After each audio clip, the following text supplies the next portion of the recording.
रानी चिड़िया के माता पिता के गुजर जाने के बाद वो कबूतर के घर काम करती थी। रानी चिड़िया बहुत ही सुंदर थी और वहाँ राजा कौवा भी काम करता था। उसने रानी चिड़िया को देखा तो उसे रानी चिड़िया पसंद आ गई और उसने रानी चिड़िया से शादी कर ली। कबूतर अब दूसरे मुल्क शिफ्ट हो गया था तो रानी चिड़िया और राजा कौवे का काम भी खत्म हो गया था।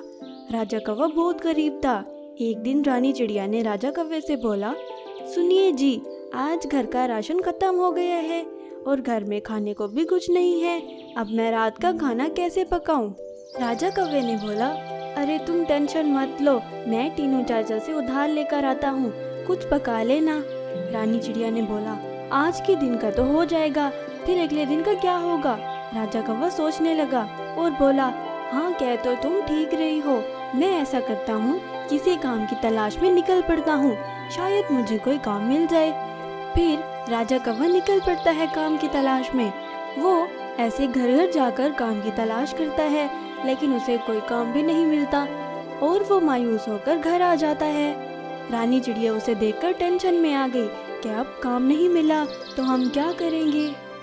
रानी चिड़िया कहती है, चलो तुम बैठो, मैं जंगल में जाती हूँ और वहीं से लकड़ियाँ उठाकर बेच के आती हूँ, फिर वापस आकर राशन ले आऊंगी। रानी चिड़िया ये कहकर वहाँ से चली गई।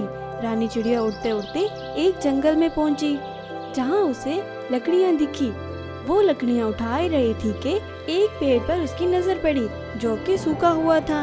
उसने उस पेड़ को पानी दिया, वो पेड़ फिर से ठीक हो गया और बोलने लगा, अरे प्यारी चिड़िया, भगवान तुम्हारा भला करे, तुमने मेरी मदद की, मैं तुम्हारी मदद करना चाहता हूँ। मुझे पता है तुम एक टेंशन में हो, मैं एक मैजिकल पेड़ हूँ, मैं तुम्हारे जैसे लोगों की तुम मुझसे पैसे उतार के घर ले जाओ और अपनी परेशानी को दूर करो। रानी चिड़िया ये देखकर बहुत खुश हो गई और पैसे लेकर घर पहुँची। उसने सारी स्टोरी राजा कौवे को बताई और वो बहुत अमीर हो गए। उन्होंने बहुत प्यारा घर लिया और खुश रहने लग गए।